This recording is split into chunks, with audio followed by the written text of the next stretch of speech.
राज्यामध्ये मोठ्या प्रशासकीय बदल्या, तुकाराम मुंढेंना नवी जबाबदारी।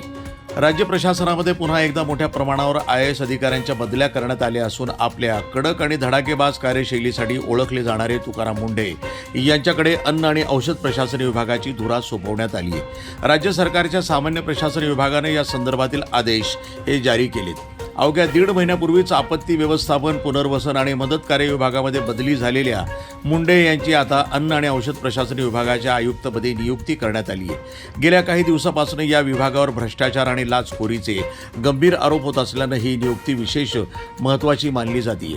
काही दिवसापूर्वी मंत्रालयातच अन्न आणि औषध प्रशासन विभागातील एका अधिकाऱ्याला लाच स्वीकारताना अटक करण्यात आली होती। त्यामुळे या विभागातील कारभारावर प्रश्नचिन्ह निर्माण झाले होते।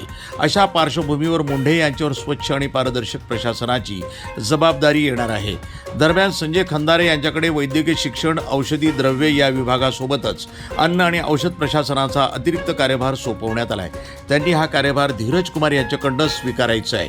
इतर महत्त्वाच्या बदलामध्ये कान्होराज बगाटे यांची महामुंबई मेट्रो संचालन महामंडळाच्या व्यवस्थापकीय संचालकपदी नियुक्ती करण्यात आली, तर बाबासाहेब बेलदार यांची धुळे जिल्हा परिषदेच्या मुख्य कार्यकारी अधिकारीपदी नियुक्ती करण्यात आली आहे। श्रीधर डुबे यांची मुंबई महानगर क्षेत्र झोपडपट्टी पुनर्वसन प्राधिकरणाच्या मुख्य कार्यकारी अधिकारीपदी नियुक्ती झाली आहे। RS चव्हाण यांची हाफकिन जीव औषध निर्माण महामंडळाच्या व्यवस्थापकीय संचालकपदी नियुक्ती करण्यात आली आहे। या बदल्यांमुळे राज्याच्या प्रशासकीय वर्तुळामध्ये मोठी चर्चा सुरू झाली असून विशेषतः तुकाराम मुंढे यांच्या नव्या भूमिकेकडे सर्वांचं लक्ष लागले।